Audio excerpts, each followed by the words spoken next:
Social kosa indray ary fiara-miasan'ny Airtel Madagasikara sy ny hôpitaly be Felatanana dia nanolotra fitaovana fitsaboana sy entana samihafa ary ihany koa fanafody ho an'ireo sampan-draharaha misahana ny arety mifindra etsy be Felatanana ny orinasa mpifandraisan-davitra Airtel Madagasikara. Fanampanazavana vetrany.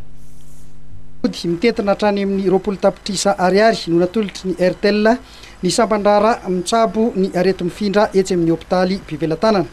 Araka ny nambarany Ramatoa Meksan Bekangba, tale général ny Airtel dia mijery hatrany ny lafiny sosialy ny Airtel Madagasikara. Ny fanampiana natolonay taty amin'ny be Felatanana zany androany dia fitaovana presque matériel de soins izay nampiasainay tamin'ny niaraka tamin'ny zareo tany amin'ny village Airtel nanao fizahana ara-pahasalamana manokana tamin'izay fotoan'izay.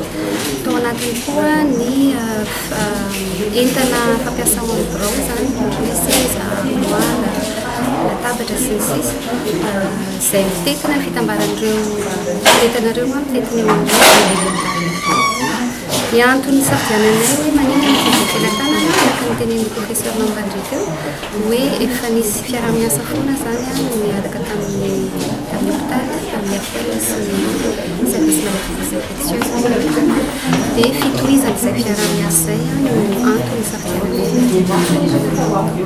Nisaotra sy nandray ny fitaovana kosa ny professeur Mamrandry izay nanamafy fa tena ilain'izy ireo tokoa ny fitaovana toy izao. Tanjona moa dia hoe anatsara ny fandraisana tanàna marary amin'ny ankapobeny.